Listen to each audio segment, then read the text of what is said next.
मुंबई महानगरात जोरदार पाऊस होण्याची शक्यता हवामान खात्याने वर्तवली आहे। तसेच आज दुपारी 1:57 वाजल्यापासून अर्थातच 1:57 समुद्रात 4.40 मीटर उंच भरती सुरू झाली आहे। या पार्श्वभूमीवर खबरदारीचा उपाय म्हणून तसेच विद्यार्थ्यांची गैरसोय होऊ नये म्हणून मुंबई महानगरपालिकेतील सर्वच शाळा तसेच शासकीय आणि खासगी माध्यमांच्या शाळांना आणि महाविद्यालयांना दुसऱ्या सत्रासाठी देखील सुट्टी जाहीर करण्यात आली आहे।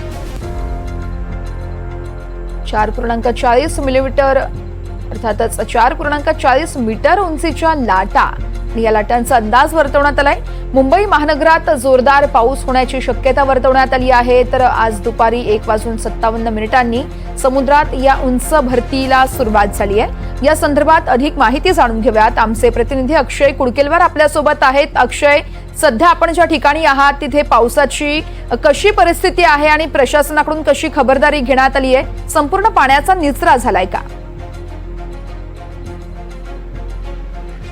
आपण जर बघितलं वर्षा, तर मी सध्या सायन रेल्वे स्थानक परिसरामध्ये आहे। तर आज भरतीची वेळ देखील होऊन गेलेली आहे आणि आपण आता बघतोय की काहीशी विश्रांती पावसाने घेतली होती, मात्र पावसाची रिपरिप पुन्हा एकदा सुरू झाली असल्याचं चित्र आपल्याला बघायला मिळतं आणि सायन रेल्वे स्थानक परिसरात मोठ्या प्रमाणात पाणी साचलं होतं।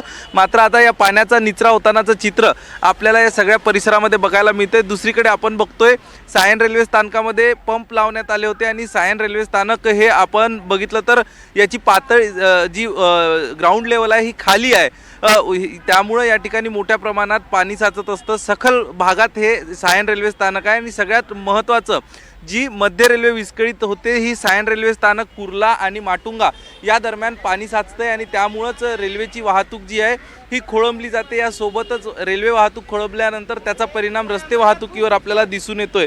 आता पावसाचा जोर कमी झालेला आहे, मात्र संपूर्ण या भागात आपण जर बघितलं तर दादरपासनं तर इकडे घाटकोपरपर्यंत संपूर्ण ढगाळ वातावरण आहे आणि कुठल्याही क्षणी मुसळधार पावसाच्या सरी कोसळतील अशी चित्र आहे। त्यामुळं ठिकठिकाणी जे वॉटर पंप्स आहे वॉटर पंप लावण्यात आलेले आहे। तर दुसरीकडे आपण जर बघितलं तर लांबच लांब असं वॉटर पंप म्हणजे जे पाणी आहे त्याचं पाण्याचा उपसा करून ते पाणी गटर लाईनमध्ये टाकण्यासाठी लांब अशा पाईप्स देखील टाकून ठेवण्यात आलेले आहे, जेणेकरून कुठल्याही क्षणी पावसाचा जोर वाढला, पाणी साचायला रेल्वे ट्रॅकवरती सुरू झालं तर त्या पाण्याचा उपसा तातडीनं करता येईल आणि जेणेकरून मध्य रेल्वेवरचं आज सकाळपासून जे खोळंबलेलं वेळापत्रक आहे ते वेळापत्रक जागेवर येईल। आपण जर बघितलं तर रेल्वे गाड्या या सायन रेल्वे स्थानकावरनं ये जा होण्यास आता सुरुवात झालेली आहे, मात्र प्रचंड उशिरानं रेल्वे गाड्या धावत असल्याचं चित्र आपल्याला बघायला मिळतंय। सुरुवातीलाच जे चित्र आपण बघितलं यानुसार ठाण्याकडनं छत्रपती शिवाजी महाराज स्थानकाकडे जाणाऱ्या ज्या रेल्वे गाड्या होत्या या खोळंबल्या होत्या। आता आपण जर बघितलं तर त्या धीम्या रेल्वे गाड्या खोळंबल्या होत्या।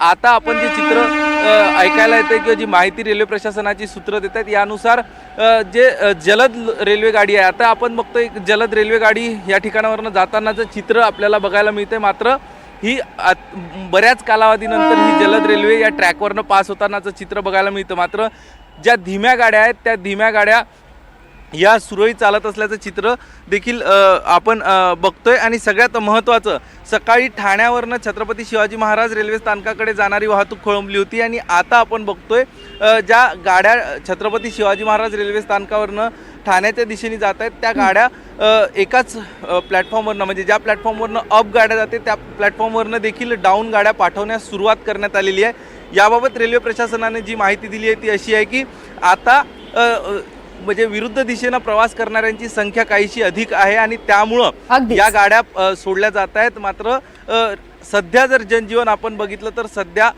तितकंसं विस्कळीत नाही जितकं सकाळी होतं। मात्र आताची जी परिस्थिती आपण बघतोय ही परिस्थिती रुळावर येतानाचं चित्र बघायला मिळतं। मात्र वातावरणाचा काही अंदाज नाही, ढग आहे आणि त्यामुळे कुठल्याही क्षणी वातावरण जे आहे हे बदलू शकतं। अक्षय, मुंबईतील पावसासंदर्भातले अपडेट तुमच्याकडून जाणून घेत राहू। तुर्तास धन्यवाद तुम्ही दिलेल्या सविस्तर माहितीसाठी।